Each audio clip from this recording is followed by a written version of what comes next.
Hello friends, this is Jendy and we're going to do some baking.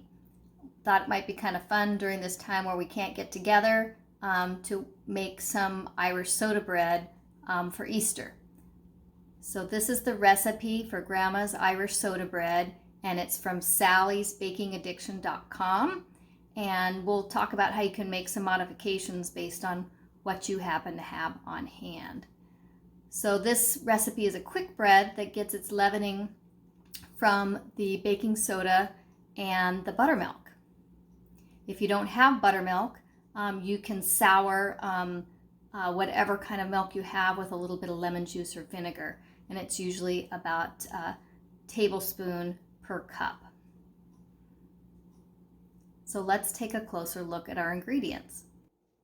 We're going to mix together our 1 3/4 cup of buttermilk, a lightly beaten egg, and then an optional ingredient is a tablespoon of orange zest.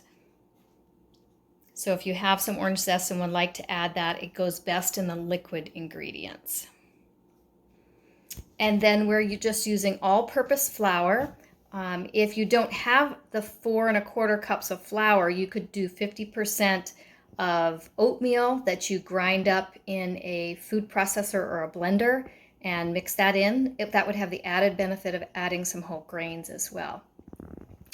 This recipe calls for 3 tablespoons of sugar and then 1 teaspoon of salt and 1 teaspoon of baking soda.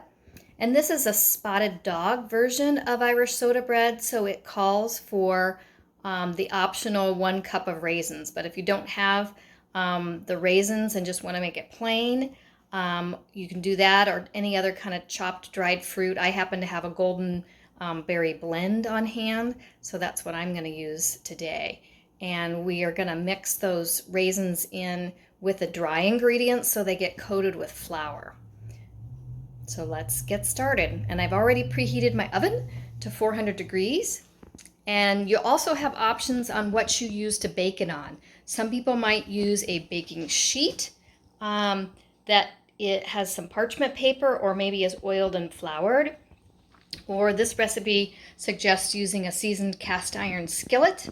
Or you could use a couple of, could use a cake pan and then use the top as a bit of a lid to prevent over browning. And I'm going to use this kind of lid to prevent the over browning with my cast iron pot. We have one other important ingredient that I hadn't showed you yet. It's the butter. The recipe calls for unsalted butter, but if what you have is salted, just put a little bit less salt in with the dry ingredients. And one way to chop this up easily is to super chill it in the freezer for a little bit and then chop it up with a knife and then let it warm back up. You want it very cold but not frozen when you go to work it into the dry ingredients. You can work that in with a fork or a pastry blender, or if you have very clean hands, you could do that with your fingers. Some people will use, if they have a mixer with a paddle attachment, they can mix the cold butter in to get like pea-sized amounts, kind of like making biscuits. Okay, now we're ready to mix this up. I've washed my hands again. I don't know about you, but with all this great hand washing, I hope you have some good lotion. But it's a small price to pay to try to stay healthy. So we're going to mix the rest of our dry ingredients in with our flour or our flour and oat mixture. So there's the 3 tablespoons of sugar, the 1 teaspoon of salt, the 1 teaspoon of soda, and we're going to mix those together. You could sift, but a quicker version of sifting is just using a nice dry wire whisk. Also, when you measure out your flour, stir it up with a spoon as you're scooping it out to measure it properly. So we've got that all whisked together. Now we're going to mix in our raisin mixture, and then we're going to coat those with some of the flour so they will spread throughout the dough.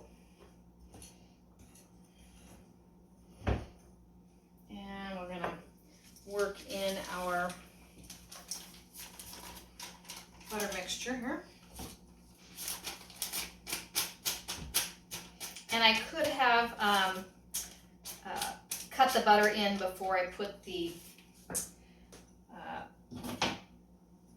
raisins in, so I'm gonna opt for using my fingers in this case because I didn't do it before. If I was gonna use the pastry blender, I probably would have needed to do the butter by itself before I put the raisins in. So we're just breaking up that butter to spread it a little bit more through our dough. We pretty much got that. So then we're going to stir in our liquids. Nice thick buttermilk. And it's going to make a quite wet dough. So you can see here. It's amazing what you can film with your smartphone. We tried various different cameras and things that we have on hand, but this was the best one today. So you can see how that's coming together. You don't want to over mix it. And for me, that's a challenge because I often make gluten-free versions, and the gluten-free versions, you don't have to worry about over mixing them. But when you're using regular flour, you do. An interesting little tidbit when I was reading about Irish soda bread was the Irish, due to their temperatures, couldn't grow the harder wheat that's better for bread as well. So the Irish soda bread worked well with the soft wheat that they could grow that was less glutinous. So I thought that was kind of interesting. So we're going to turn this out onto the floured board. I'm using a silicone mat, but I have scrubbed off my counter really well. There will be a few dishes to be done. So we're just going to very lightly knead this for about 30 seconds or so, just to get it to hold together and make a shape. But it's pretty wet, so it does take up some of that flour on the board. So it's got a very rough dough or loaf. Okay. And then we're going to get this on our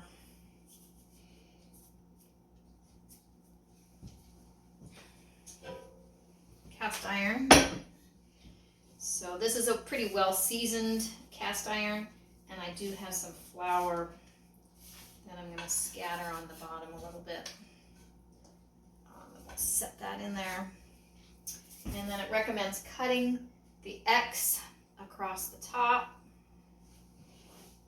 with a sharp knife, and hopefully this one's sharp enough. It did the butter pretty well. So we cut that in there.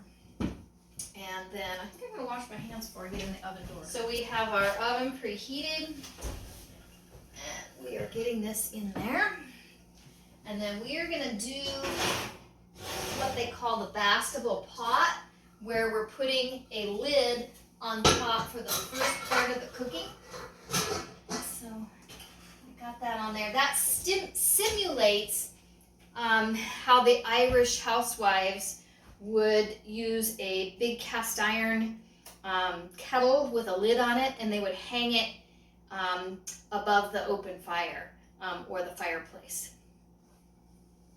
We have taken it out of the oven and let it cool on the pan for about 10 minutes, and then let it cool on a wire rack for a little bit.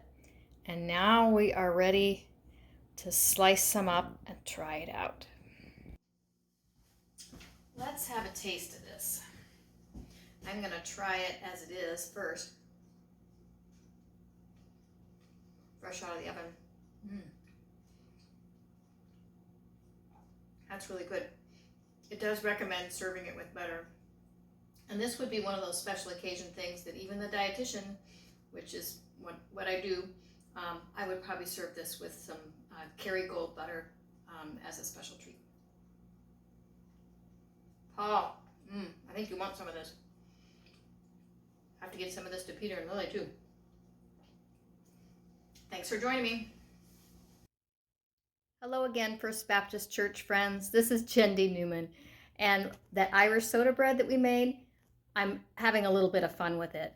And this is for Pastor Chris and Brian, because they've been doing some fun children's videos for us since we can't get together on Sundays. And since we can't do communion together, and Peter is quarantined elsewhere, and Paul is busy working in the home office, I had to get some other friends. And so I resorted to Peter's childhood friends from the 100 Acre Wood, Winnie the Pooh and friends. So they are having some fizzy juice with Irish soda bread, and Rabbit even asked for radishes. So we're breaking bread together in a different sort of way. And the church can be anywhere where God's people are. And we can have fun with it. Miss you guys. Take care.